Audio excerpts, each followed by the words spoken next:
Hi everyone, and a warm welcome to another episode of Recent Reads and New Acquisitions. This is a series of videos in which I talk about a selection of my most recent comics acquisitions, ones that I've read most recently or the ones that I'm looking forward to reading in the upcoming weeks. And although there's always a healthy selection of comics when I make one of these videos, this time around in particular there's been a veritable flood of comics. Probably because I went so long without being able to buy any new comics when the lockdown was in full effect here in India that as soon as the mail and the post opened up, I've been overcompensating. Which is why this time around I decided to break up my recent reads and new acquisitions into multiple videos. I published the first part last week in which I focused exclusively on 5 Indian comics. And if you haven't got that yet, I'll link that in the description below and up here. In today's episode, I'm going to continue the geopolitical classification system by looking at some European comics. And in spite of Brexit, I am counting a couple of British comics as European. In spite of that restrictive classification, the handful of comics I'm looking at over here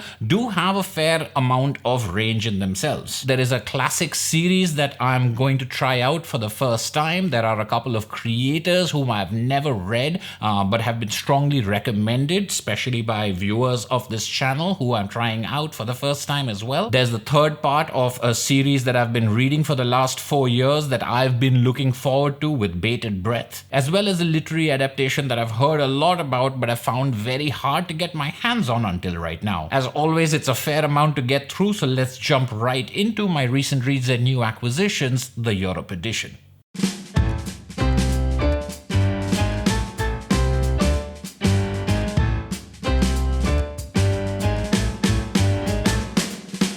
To start with, I have 3 stories of the Blake and Mortimer adventure series. I've been hearing about Blake and Mortimer for years now, even before I started this channel, but particularly once I had my Tintin videos up there and a number of Franco-Belgian comics fans enjoyed those videos, people have been asking me about Blake and Mortimer. Cover Blake and Mortimer. Have you read any Blake and Mortimer? And I've always had to say, I've never tried any Blake and Mortimer. That's because when I was very young, I had seen, I think, 1 or 2 of these adventures in bookstores, but they had struck me as being maybe Tintin light or derivatives. It was a prejudice that I had and I never got interested in them. But you, the viewers of this channel, have been extremely convincing that this is something that I need to try out. Given that Cinebooks has been reprinting these in their original European album size, it seemed like a good opportunity to seek them out and see what the fuss is about. Interestingly, not all of the adventures are easily available and some of these albums are extremely highly priced, so I had to pick whatever was the cheapest in order to see if it's something that I wanted to pursue. So the first book I picked up was SOS Meteors. This is not the first Blake and Mortimer adventure, but it is by original writer-artist Edgar P. Jacobs. Cinebooks does this wonderful thing at the back of the books where they tell you what the original French publication order was, as well as the English translations convoluted publishing order. I really don't know why they chose to publish the 6th volume as the first volume, etc., other than maybe popularity. But looking at this list, I can see that SOS Meteors is actually the 8th adventure. I'd been told that they're standalone adventures and it doesn't really matter which order you read them in, sort of like the Tintin adventures, although there is an internal chronology and there may be characters who are introduced in certain adventures that show up later in other adventures. It doesn't have a continuity bearing on the stories. And that's exactly what I found. In SOS Meteors, there are references made to an earlier adventure, The Mystery of the Great Pyramid. There are a couple of villains who show up in this story, and there's a little asterisk that says, see Mystery of the Great Pyramid. But other than that, it was a perfectly fine standalone adventure. And I really enjoyed this story. It had the classic European lean, clear, flat color look to it. It felt very much like Tintin, but also a little more sophisticated, a little more mature in its storytelling. It definitely seemed like it was written absolutely for adults. There's a lot more text in it than in Tintin or other Eurocomics that I've read from this time or even later, which took some getting used to. The density of the text in the caption boxes as well as the speech bubbles does mean that the art isn't as clear and as as stand out as they are in the Tintin albums, for example. But the story itself was equally dense. It was a lot more convoluted. There was a lot more detail in the adventure, but also a lot more detail in the scenes. By which I mean that the interactions of the characters were less prototypical or archetypal. They were more character oriented, they were more situation oriented. There was a lot of setup being given to the reader. Some of the text did strike me as a little expository, but at other times I thought it was really wonderfully done, where the caption box would give you narrative that bridged you moving between the panels. So it wasn't describing what's in there, it's describing what happened between the panels or what happened in order for you to arrive at the panel that you're at now. This is not something that I see in a lot of comics. I think these days modern comics leave it up to the reader to assume that movement a lot of the time, and so therefore this could be seen by some people as a little more old-fashioned. But the cleanliness of the art is unmistakable. In fact, less like Tintin, this reminded me of someone like Jason Lutesh and Berlin. I could definitely see the influence of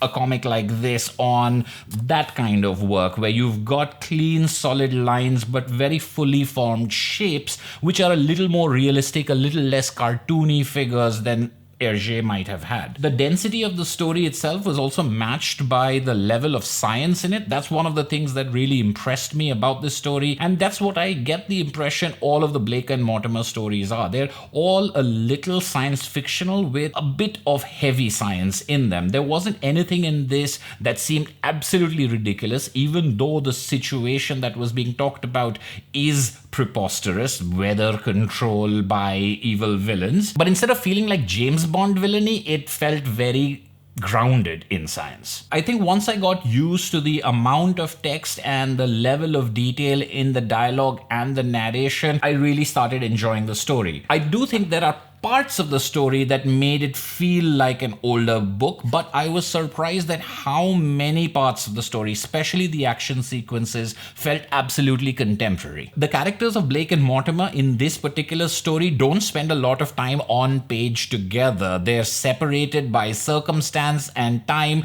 and they're sort of approaching the case from different points of view in different situations. I found it quite interesting that they're friends, they know each other, they're in communication with each other before this story begins, but they spend so little time together in this story. At the same time, it isn't like one of those Tintin adventures. I'm thinking about The Land of Black Gold, where Haddock appears at the beginning and then at the end but is absent for the whole story. Blake and Mortimer both get about equal screen time over here. We start with a lot of Mortimer and then he sort of disappears, and then we catch up with Blake, and then we're getting from Blake to Mortimer. And I found that to be a very engaging and bold formula for a series that's based on two characters. A couple of days after getting SOS Meteors, I also ordered two other books, The Affair of the Necklace and The Strange Encounter. The Affair of the Necklace is advertised at the end of SOS Meteors. The first couple of pages of this adventure do appear over here, and the guide at the back of the books tell me that The Affair of the Necklace is the 10th Blake and Mortimer adventure. The 11th was the last one that Edgar P. Jacobs did completely by himself, and The Strange Encounter is an adventure that was written by Jean Van Ham and drawn by Ted Benoit following Edgar P. Jacobs' death. So I didn't actually read these two books because immediately after this I did find the first adventure, the 3-part Secret of the Swordfish, online. All 3 books at a low price, and I ordered that. Now I definitely feel that I'm going to enjoy this series and continue to fill this series into my collection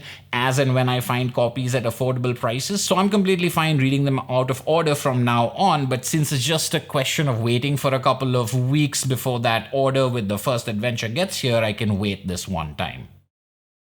So Blake and Mortimer is a series that, while I've heard of, I picked up specifically because of viewer requests and encouragement, and the same goes for Enki Bilal, who is somebody I'd heard about but very vaguely, but started hearing more specifically about after I published my top 10 science fiction comics video. A lot of people reached out to me in the comments, over email, in chat messages to tell me that if I liked science fiction comics, I had to try out Bilal. Unfortunately, I found it almost impossible to find any affordable copies of his books over here. Until last month, where I found this used copy of the Beast trilogy, although it's the first 2 chapters of the Beast trilogy. I found this online and snapped it up immediately. I was a little concerned about the fact that it doesn't complete the trilogy, but given the price and the condition of the book, I felt this would be a good sampler for me to try out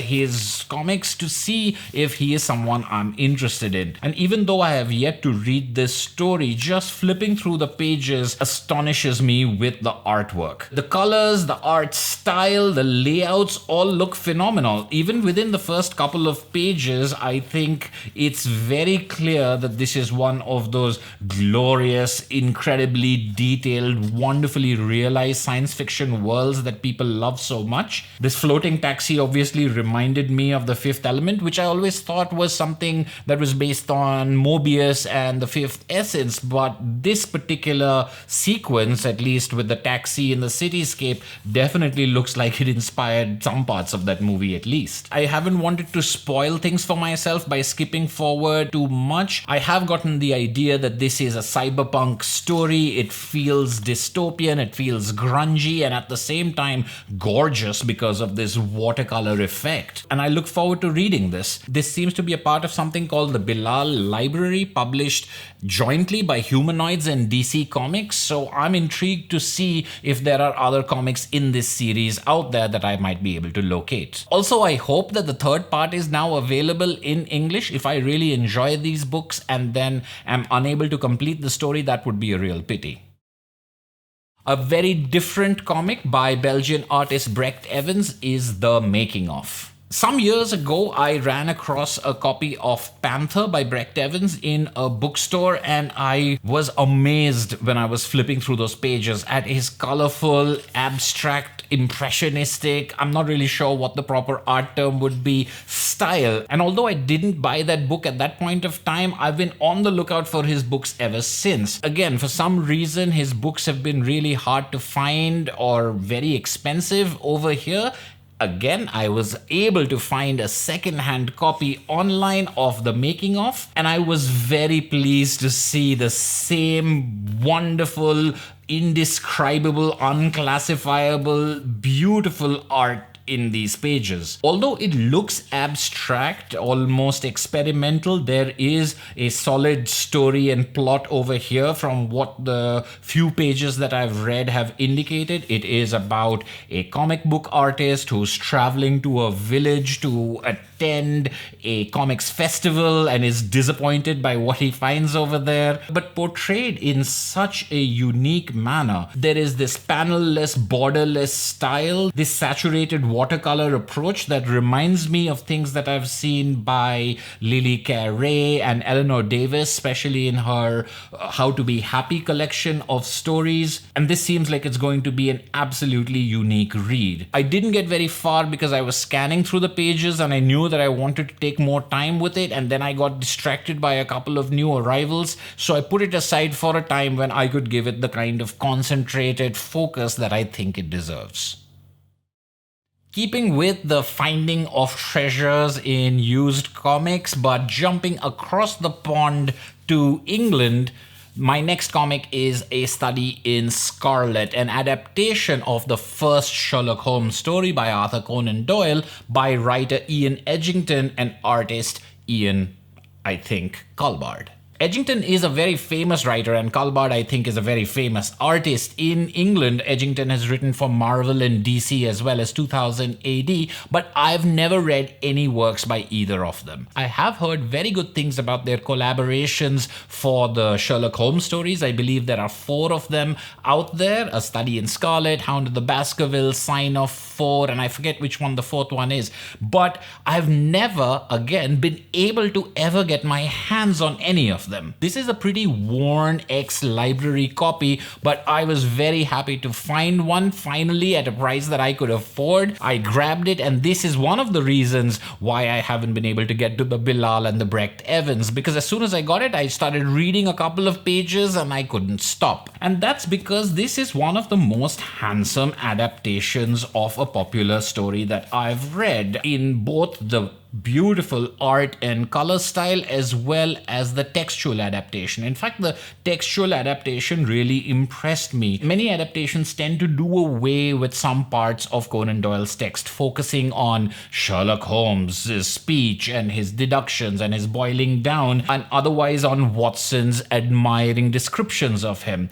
But over here, the prose that describes London, the prose that describes the war before the story even begins, as well as the descriptions of the weather, etc., all have been maintained, I think, perfectly in order to create the atmosphere that this story needs. I've always felt that A Study in Scarlet is a little underrated, even though it is one of the most famous stories for being the first Sherlock Holmes stories. A lot of people tend to say things like, oh, well, the stories got much better later. But I really think it contains everything that makes Holmes Holmes, and this comic's adaptation puts that across perfectly. The way that the artwork and the writing are married together, the way that the panel work gives you the details when he's looking at details, the way it unfolds the explanations, the way it presents a variety of characters, and most of all, in its cinematic use of silhouettes and close-ups, I thought it was just marvelous. The depictions of both Holmes and Watson are of the kind that you can see becoming very quintessential, becoming the images that you carry of these people in your head. But also the color scheme, the blues and the greens, the moodiness, the warmth of the oranges for matchlight and candlelight, the rainy weather, the shadowy dusks, all of these things felt classic and modern at the same time. The fact that A Study in Scarlet is a full-length book that comes out of a short story shows you how much respect has been given to the story, particularly to the denouement, where if you are familiar with the story that the murderer confesses, the background that he gives of why he did what he did is given its proper respect and due. It's a full 1/4 of this book and unfolds like a classic tragedy and really highlights what makes Sherlock Holmes such a great series of stories. It's not so much about the detection or the whodunit, but it's really about the adventure and the human stories and the psychological reasons behind things, and the level of detail that this story is willing to share, and the space that this is willing to share with them, not just making it about Holmes and Watson, but with the other characters. People tend to forget that along with Inspector Lestrade, you also have Inspector Gregson at Scotland Yard, who plays an equal role to Lestrade in A Study in Scarlet, and it's a testament to this adaptation that it gives them two equal time. So to reiterate, what I loved about this adaptation is its generosity towards the source material, the ability to present that story fully and without compromise, at the same time very judiciously engineered to be a comic and not just an illustrated story, which I loved so much that it just makes me more upset that I can't get my hands on the other three adaptations by this writer-artist team.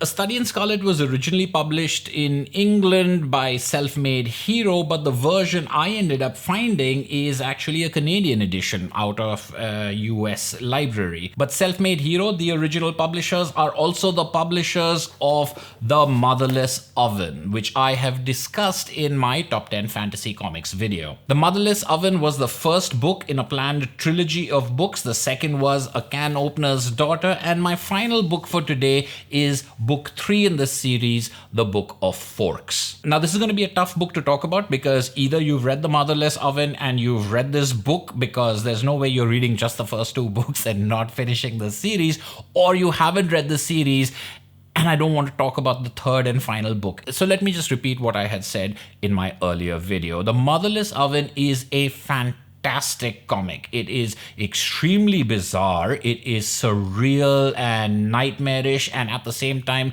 extremely intriguing. You have to find out what's going on, so you keep turning the pages. But it's not so much that you only have questions which aren't being answered, but also you want to find out more. You want to have new questions to ask, because the world that is being created for you is unlike anything else I've ever seen in comics or otherwise. Usually in fantasy or science fiction, you have some sort of an anchor. You have some things that are familiar to you that help guide you through the unfamiliar. The Motherless Oven has very few such familiar things. It relies on things like school children and tea time, but that's about it. Everything else is bizarre. Everything else is inexplicably strange and odd, and yet you don't find yourself adrift. But by the time you get to the end of the second book, you really want some answers. Maybe not the traditional answers like what is this all about, and that's a good thing, because the third book does not give you traditional answers, but it does give you answers. It answers almost every single question you have. I have never encountered a third book or a third part or a third movie that is like this. It is incredibly expository, where it piles on the information, but does it in such a unique way, and does it through a combination of literary techniques that are absolutely breathtaking. If the first two books were a high wire trapeze act, the question always remains, is someone going to stick the landing? Is someone going to completely mess it up at the very end? Have they painted themselves into a corner? Not only does Rob Davis not do that, he doesn't even care to land. He just flies further. And that's why I think the Book of Forks makes the Motherless Oven trilogy one of the most fantastic, one of the most brilliant trilogies that I've ever read in my life. I know that I'm not giving you a lot of detail about this, and that's because you really have to experience it for yourself. I definitely am planning to make a video on this series of books. I will talk a little bit more in detail about exactly what appealed to me so much, because I completely understand that this may not appeal to everybody. It may not be everybody's cup of tea. It is a challenging read, and the third book is perhaps the most challenging of the three books, but it also has that flavor that the best of literature has, where you're so thrilled to be reading what you're reading, where you are so happy to be in the hands of such a masterful storyteller that you're just along for the ride. And that, I think, is the real trick. It's not about me getting the answers to the questions I had. It's about me enjoying watching, reading somebody provide answers, which is a different thing. It's not about the plot, it's about the story, which is what I think I've enjoyed about every book that I've talked about today, and where the promise is in the two books that I have yet to get to, the Bilal and the Brecht Evans.